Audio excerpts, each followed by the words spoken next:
Hello and welcome. You're watching Gravitas with me, Molly Gambhir. Here's a look at what's lined up for you on the show tonight.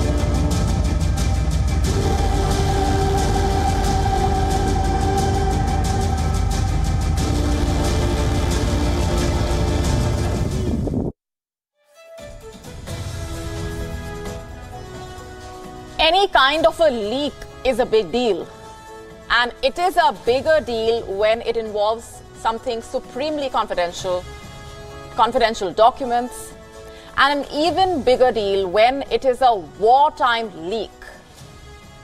I am, of course, talking about the Russia-Ukraine war, and this leak concerns a spring offensive. This war plan was supposed to be a secret, but now it's all over the internet, all over social media. You heard that right. Top secret documents have made their way to social media.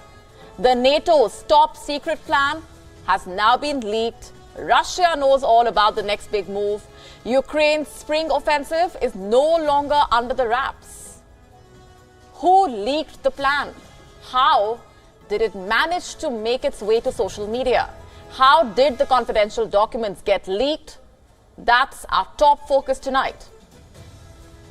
Also on the show for you, will there be a military coup in Pakistan? We tell you what's brewing and why there are growing concerns over things going out of hand this time. Amid the rising Israel-Palestine tensions, 2 killed in West Bank, we also tell you how the conflict has spilled over to Lebanon.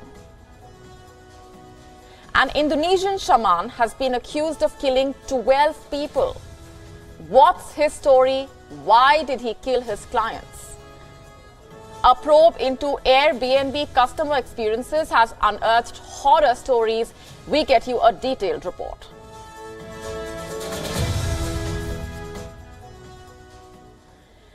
The word classified means confidential.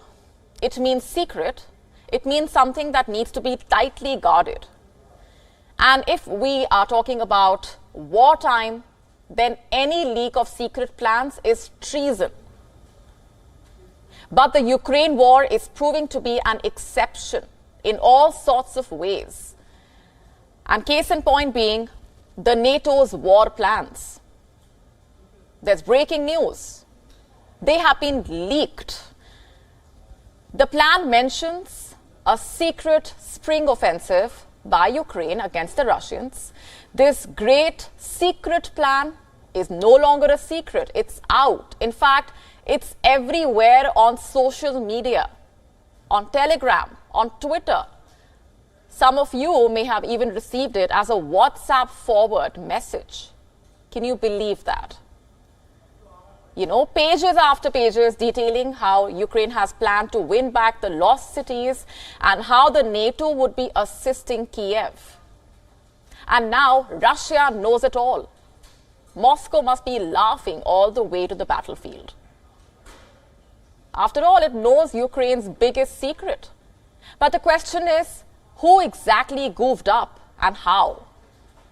How did something so sensitive get leaked? Who was in charge of protecting such a top secret? That is easily answered. Officials sitting in the Pentagon. It appears that someone from within the American establishment has leaked the plan with details of Ukraine's next move. But is it an act of sabotage? You see, one of the files was marked secret, another top secret. This one. Let's just zoom in. Have a look at what it says. Status of the conflict as of the 1st of March.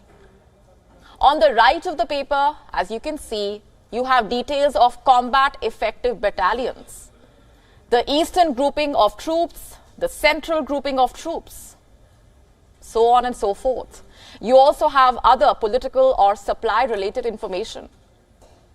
And on the left side, this top secret document mentions something on the lines of, on the 28th of February, Belgium reported that it was unwilling to donate aircraft to Ukraine, but will consider providing maintenance and logistic aid for other countries' deliveries. These are differences within the NATO. These are nitty-gritties regarding NATO's operations. And none of this should be public knowledge. But now it is. Courtesy some Edward Snowden, perhaps, sitting in the Pentagon. Let me also quickly tell you what else has been leaked. You have details of weapon deliveries, from NATO to Ukraine, from NATO to Ukraine. And then you have details of troops, battalion strengths as well. Sure, the documents do not mention the exact places Ukraine plans to target or how it plans to attack. But these documents give enough data points for an expert to join the dots and read between the lines.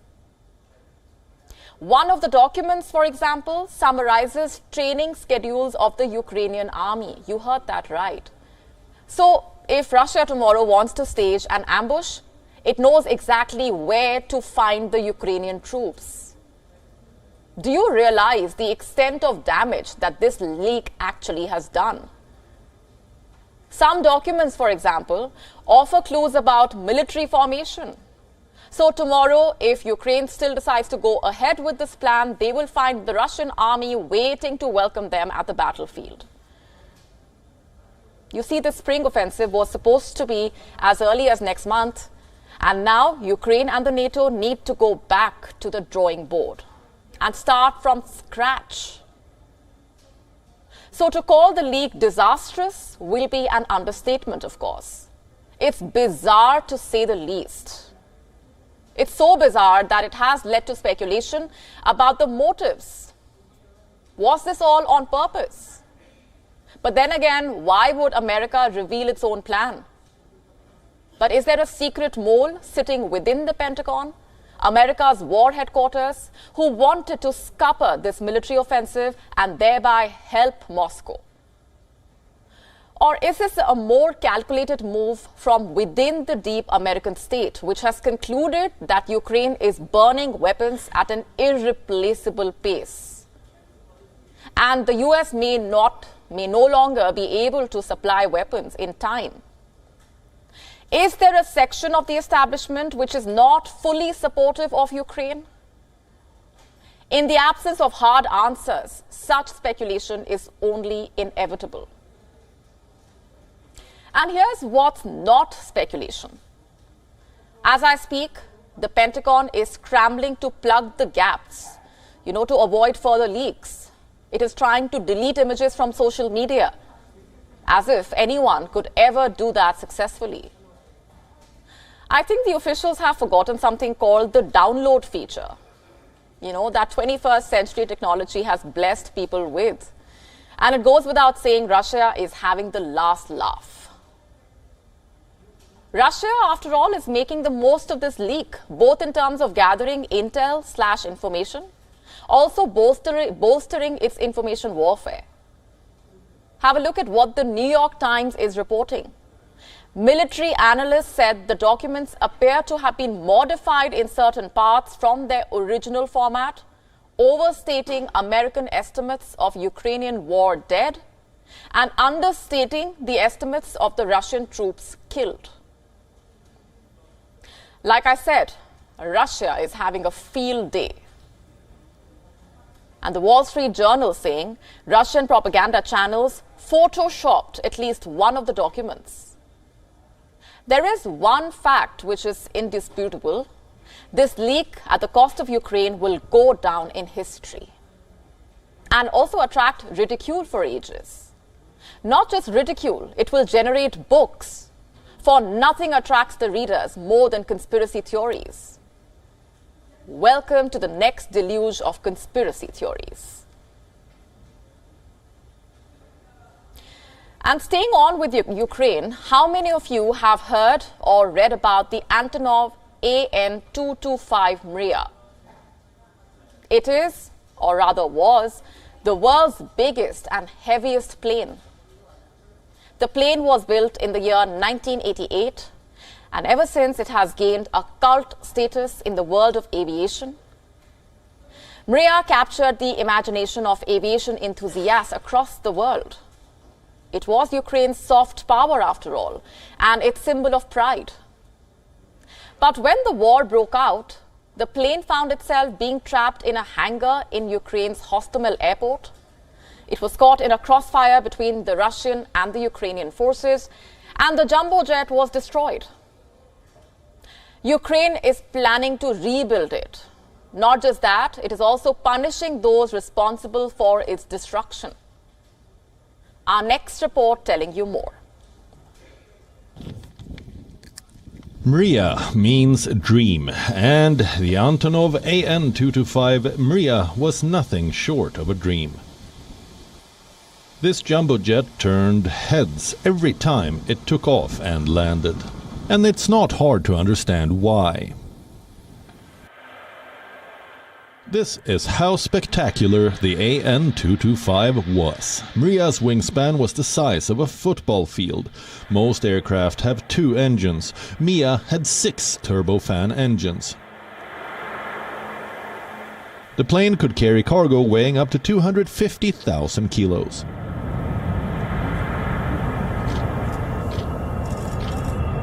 This aviation marvel was designed to transport Soviet Union's space shuttle Buran. The AN-225 made its first flight during the Soviet era on the 21st of December 1988. And the plane was destroyed in February 2022 after it was caught in the crossfire between 2 erstwhile Soviet states, Ukraine and Russia. This is what Mriya looks like today, charred and destroyed like much of Ukraine. 4 days into the war, Kyiv pledged to rebuild the plane. Today it is going after those accountable for the jumbo's safety. This is Serhiy Byshkov. He is the former chief of Antonov, the now state-owned Ukrainian company that had manufactured the Mriya. Ukraine has arrested Byshkov. He's being charged with negligence leading to the destruction of the plane. But why, you ask?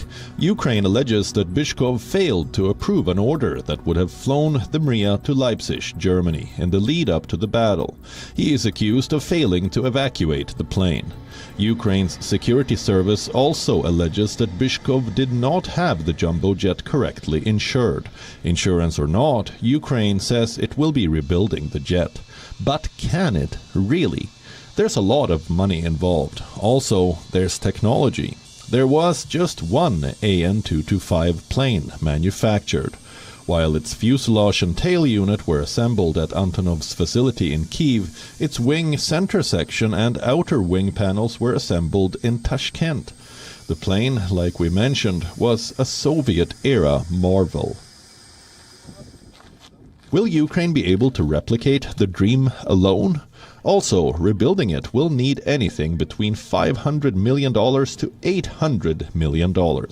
Will Ukraine have that kind of money to spare in its post-war years?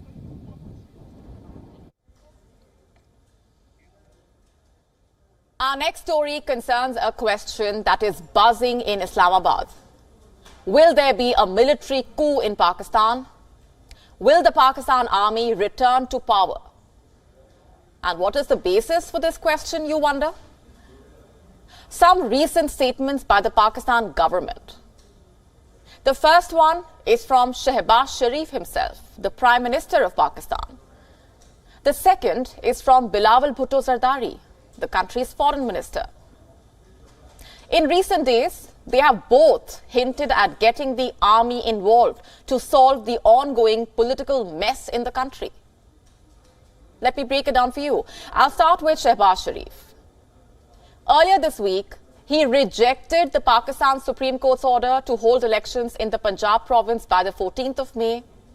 In fact, his cabinet overruled the top court's decision, calling it biased and unwarranted. And guess what he plans to do next? He says he will take the Pakistan Army's support to create pressure on the country's judiciary. You heard that right. And how exactly do we view this? Is Shehbaz Sharif trying to pit the army against the judiciary? Well, it certainly seems like that. Earlier this evening, he even held a meeting of Pakistan's National Security Committee. This meeting was, in essence, a bid to seek the support of the army. But support to do what exactly? To make the judiciary delay the elections in Punjab province. And who all were present in this meeting? Well, besides Pakistan's federal ministers, there was General Asim Munir, the Chief of Army Staff, General Sahir Shamshad Mirza, the Chairman, Joint Chiefs of Staff Committee, and the various heads of the Air Force and the Navy. And what exactly did they discuss? The details are yet to be released, but like I said, the focus was delaying the elections and overriding the Supreme Court's order. Not just that, reports also say that the idea of imposing an emergency could also have been raised at the meeting. An emergency, you heard that right. It was first floated by Bilawal Bhutto Zardari. A few days back, remember, he said that if the current crisis persists, Pakistan may face an emergency-like situation. We told you about this. He also added that he is apprehensive about the imposition of martial law in the country. And how should this be viewed? Was this a hint, an indication of what's about to come? Are the leaders of Pakistan really mulling the imposition of martial law? Here's another clue, and this is what Bilawal said 2 days back, that if the political turmoil does not end, neither Shehbaz Sharif nor Imran Khan will be able to rule. He added that in the end, the people of Pakistan will have to bear the brunt, the consequences. And what do we make of that? Is there a behind-the-scenes effort to get the military in power? Has the Pakistan government sensed that the PTI will not give up? Has it teamed up with the army to battle Imran Khan? Imran Khan certainly thinks so. This is what he posted on Twitter recently. Let me quote from it. Today we stand at a turning point in our constitutional history, where we can be like Turkey or become another Myanmar. Everyone must choose whether they stand, as PTI does, with the constitution, rule of law and democracy, or with a corrupt mafia, law of the jungle and fascism. I repeat, Pakistan has to choose whether it wants to become Turkey or Myanmar. Turkey, a country whose leader, Recep Tayyip Erdogan, is Imran Khan's role model, and Myanmar, a country that is under the rule of the Myanmar junta. What was he hinting at? What is he talking about? Has he sensed the PMLN's intentions? Does he also fear the imposition of martial law? Whatever be the case, all is certainly not well in Pakistan. The Shehbaz Sharif government is unable to rein in the PTI. It knows it is sinking in this political quagmire, and it wants to take Imran Khan along with it.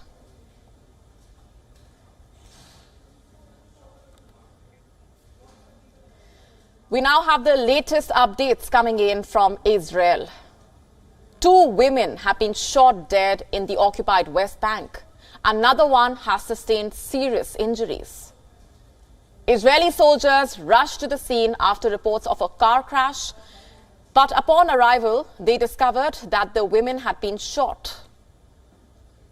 Tensions have been flaring up between Israel and Palestine. We have been telling you this over the last few days. We have been getting you the constant updates. The conflict now has spread to Lebanon as well.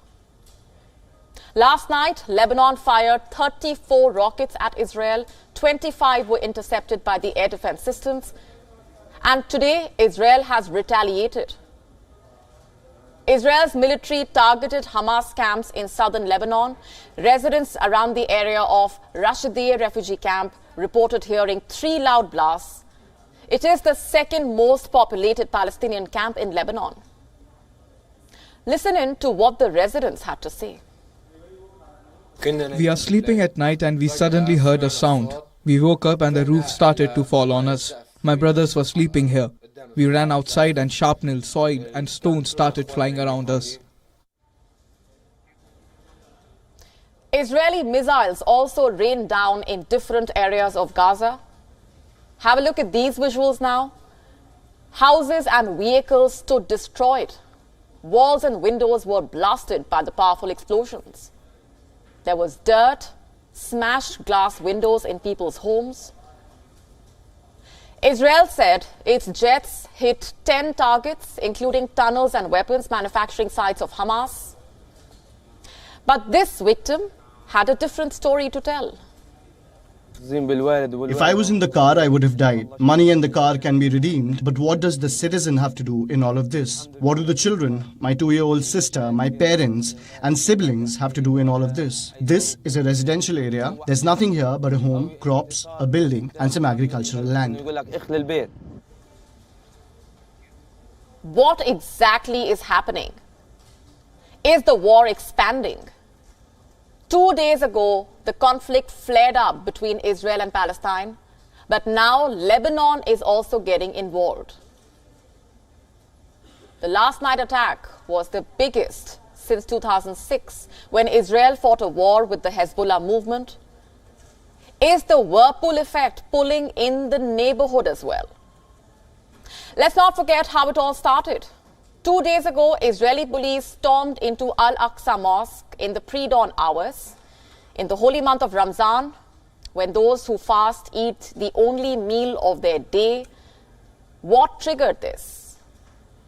Well, there were different sides to the story. Israel blames it on the worshippers. It says the masked agitators locked themselves inside the holy site, that they carried fireworks, sticks and stones. So the police was forced to enter the compound, but the worshippers tell something else. That they were praying when the police busted in and started hurling stun grenades at them. More than 350 people were arrested and removed from the mosque. But the storm did not pass. Violence erupted once again in the Al-Aqsa Mosque, this time in the late evening hours. Police entered the compound once again and tried to evacuate the worshippers. They threw stun grenades and fired rubber bullets. Why was this happening? Well, the Israeli police says worshippers were hiding weapons, that they were carrying firearms.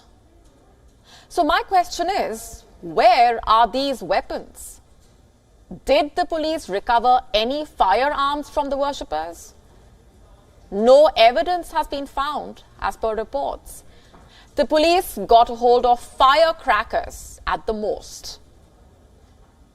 Instead, we have videos of the police beating up the worshippers, of people being hit by stun grenades, of the injured being carried away on stretchers. After all, it is the Israeli police we are talking about. The one that is controlled by a hardliner like Itamar Ben-Gvir.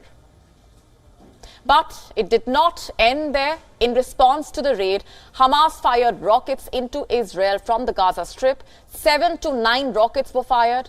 Sirens on Israel's border were blaring. The country's Iron Dome intercepted most of these rockets. And then the Lebanese missiles came. The exchange triggered a rebuke from the Prime Minister, Benjamin Netanyahu. This is what he said. Recently, I have made it clear that our enemies should not misjudge us. The internal debate in Israel will not prevent us from taking action against them wherever and whenever necessary. All of us, without exception, are united on this. We have no intention of changing the status quo on the Temple Mount. We want the situation to be calm, and we will take strong action against extremists who use violence there. Regarding the aggression against us on other fronts, we will strike our enemies and they will pay the price for any act of aggression. Netanyahu's coalition is filled with right-wingers and hardliners. I already told you about Ben-Gvir. But you see, he is not the only one. There are hardliners on both the sides. Are they provoking a third intifada? For those unversed, an intifada is basically a rebellion, a widespread resistance movement. Israel has seen at least two of them. The first one started in the year 1987. It ended in 1993. There were protests, violent riots and rocket attacks. Thousands of Palestinians and hundreds of Israeli troops lost their lives. And the second one came in the year 2000. This one ended in 2005. Are things headed towards a third intifada? The Al-Aqsa Mosque was raided twice in a day. Protests broke out. Rockets and missiles rained down in multiple parts. And now Lebanon is also involved. Will the tensions die down, or will there be another widespread uprising?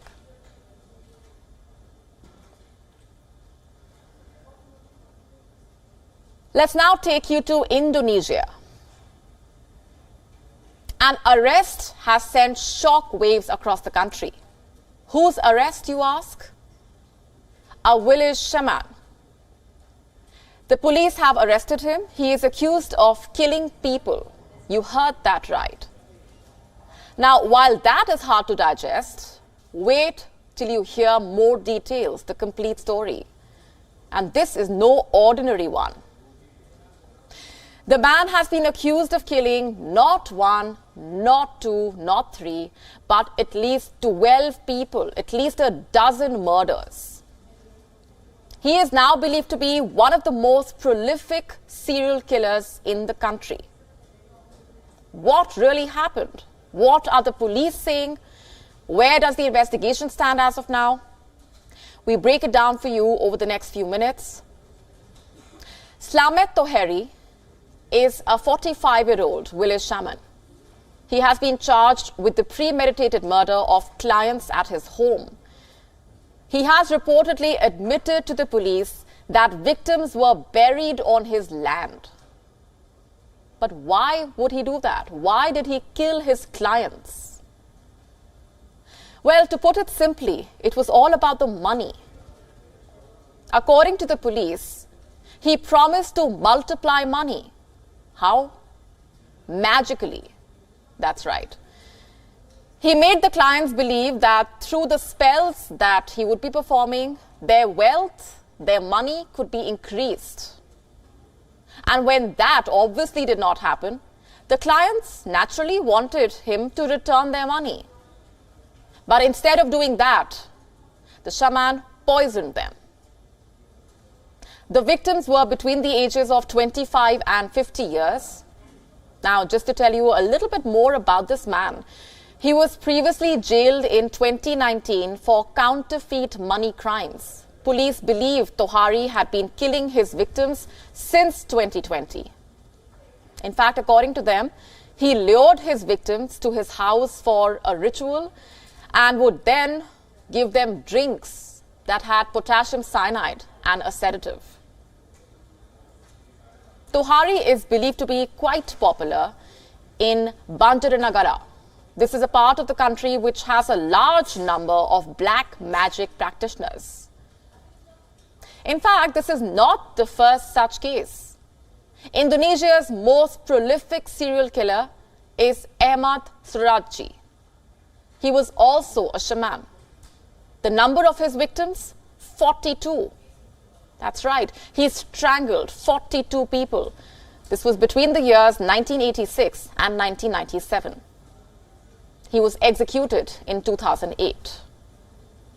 This year itself, in January, 3 shamans were arrested. They were accused of murdering at least 9 people. And wait till you hear how the killings were carried out. They were given pesticide-laced coffee. In fact, what is all the more worrying is that money-multiplying scams are common in the country. There are also strong community beliefs in the occult. A lot of people in the country believe in black magic. There is a lot of trust that the people have in the spiritual practitioners. And this makes the people who were targeted vulnerable.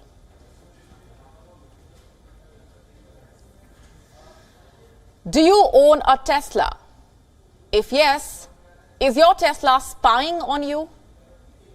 What if your activities in your own car were to be recorded and then shared? That is exactly what's happening with Tesla right now. Our next report getting you the complete story.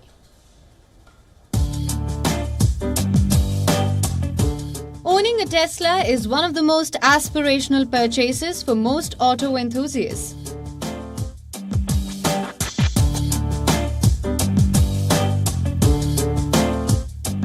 The car maker is spearheading innovation and leaving its competitors behind. That involves a whole set of gizmos that allows the car to drive itself fully.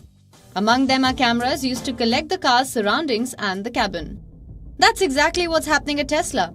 A Reuters report suggests that employees at the EV maker accessed footage from the dash cams of the car and posted about it on their internal group.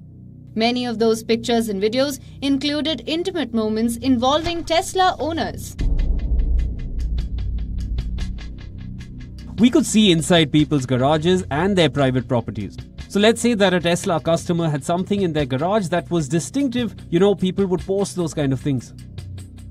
But this is not just a Tesla problem. Almost all modern cars now come with a whole set of features that makes them easy to track and snoop on. Tesla claims the user could turn off their dash cam and block access to Tesla receiving information from the cam. But the problem is that the space is still unregulated. Tesla has flirted with data privacy laws in several countries, including Germany, China, and the Netherlands. Consumer interest groups have expressed concern that cameras used in cars should be collecting data from public spaces and recording passers-by without their knowledge. While Tesla has addressed issues as and when they come up, the leadership team has failed to take preventive action against any issues that could crop up. And until that happens, the auto industry must understand that not everyone may be willing to trade in their privacy for the convenience when looking for a new ride, even if that is the aspirational Tesla. Bureau Report WION, World is One.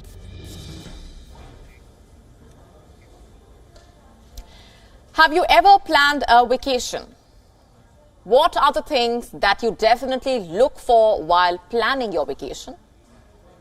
I'm sure a good accommodation tops the list of your priorities.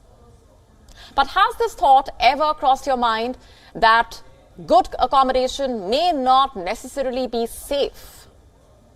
What if the place to stay at cancels your booking at the last minute after you've already traveled halfway around the world? What if you are asked to do chores, clean up the place as well? What if there is a hidden camera infringing upon your privacy? What if someone else has the key to your room as well? Sounds quite scary, does it not? But unfortunately, some of these horrific scenarios, these nightmares, actually turned out to be true. All of this happened in multiple Airbnbs around the world. A report has compiled these incidents. It was recently released, and ever since, the shares of the hospitality giant nosedived. Our next report telling you more. In the year 2007, 2 young roommates in San Francisco ran out of money to pay their rent. A conference in the town saved the day for them.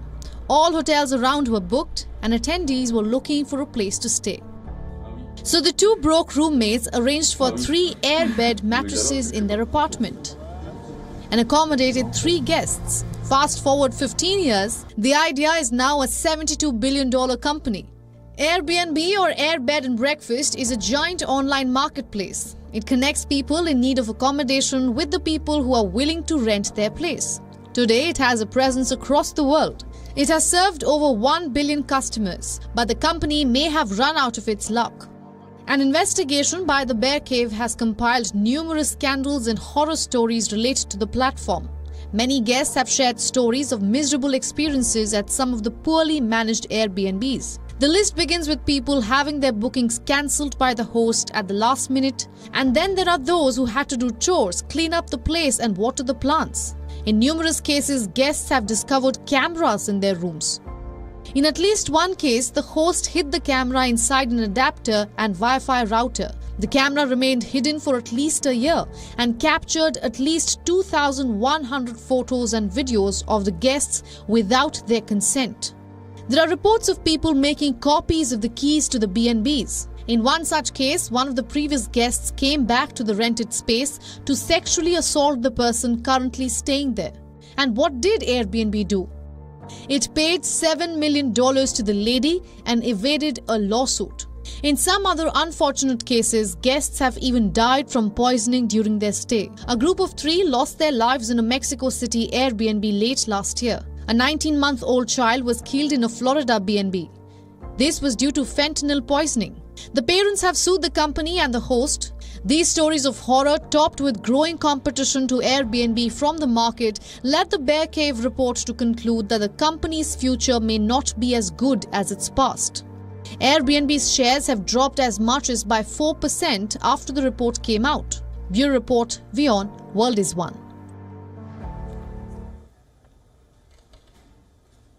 Moving on for now, a rare species of canaries is under threat in Britain. It's not what you're thinking. It's not because of climate change or habitat destruction.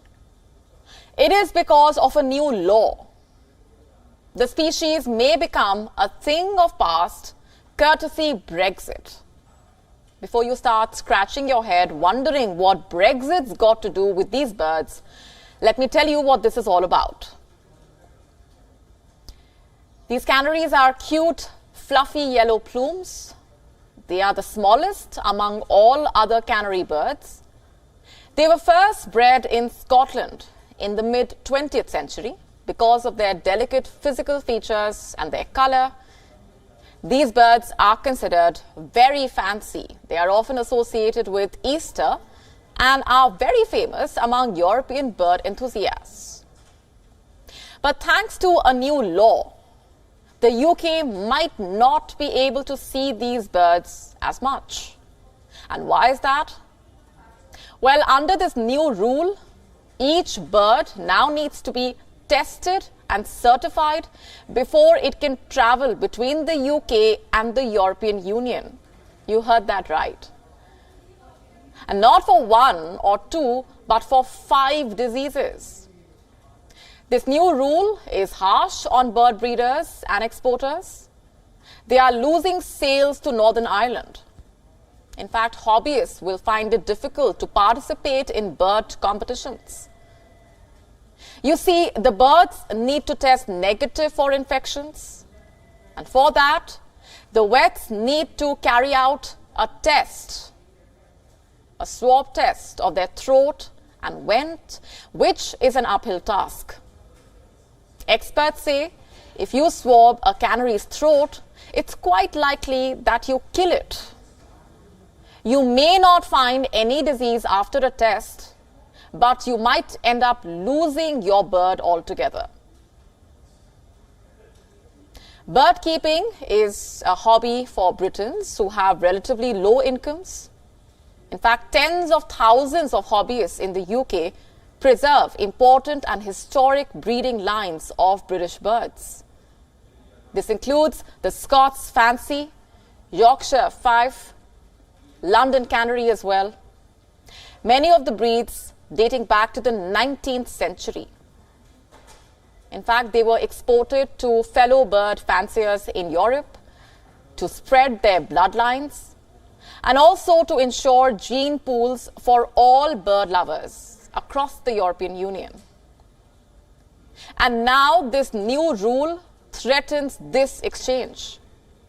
If the birds are not exchanged, their gene pools will lose potency and vigor, and this can put many historic British birds in peril. You see, the bird trade is important for introducing new bloodlines, for conserving biodiversity. But what is even the point of this new rule? Do the UK and the European Union not have better things to consider, more pressing problems to address? Let's now tell you what else made news around the world. Time for Gravitas Global Headlines. For the world economy, IMF chief says growth for the next 5 years will stay around 3%.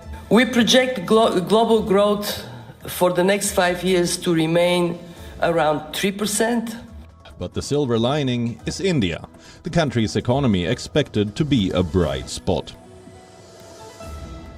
Russian Foreign Minister Sergei Lavrov met the Turkish Foreign Minister in Ankara for talks. The two discussed the Ukraine conflict and trade, as well as the Black Sea grain deal. The Turkish Foreign Minister was previously noted, saying that he will discuss developments in the Ukraine war with Lavrov during his visit. A man was arrested after he shot and killed one person and wounded 2 others, including a highway patrol officer at a park in Northern California. The local police captain reported that California highway patrol officers were serving a warrant to the suspect when he began shooting at them. The suspect took 2 hostages and then later surrendered. According to officials, both hostages were shot and one of them died. The Indian government has asked states to identify emergency hotspots and ramp up testing for COVID-19 after the country recorded its highest daily case count since September. The Russian ruble falls to its lowest rate against the dollar in a year, dipping to 82 rubles to the US currency on the Moscow Stock Exchange. Chile has signed a new law and allocated $1.5 billion to fight crime. The move comes a day after a 3rd police officer in less than a month was killed on duty. The 4 signed laws, according to the government, will help fight organized crime and drug trafficking.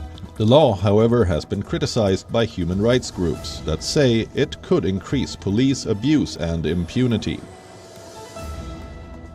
Dozens of firefighters battled a huge blaze in Mexico City's sprawling wholesale market without any reported injuries.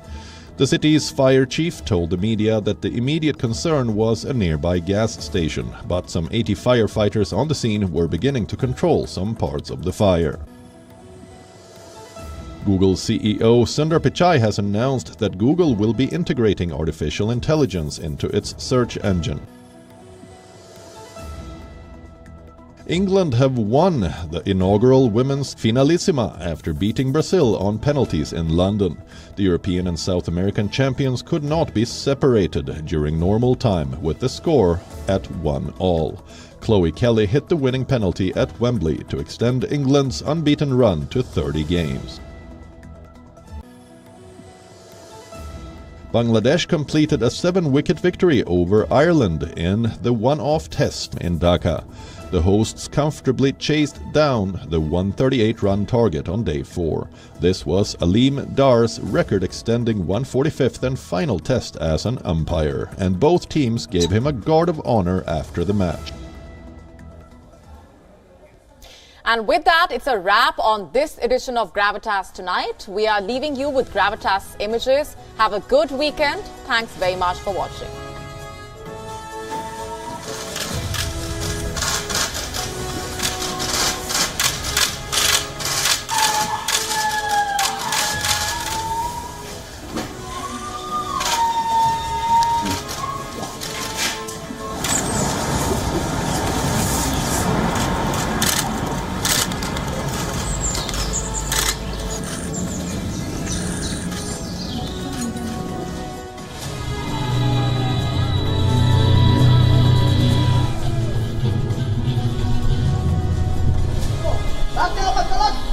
tahun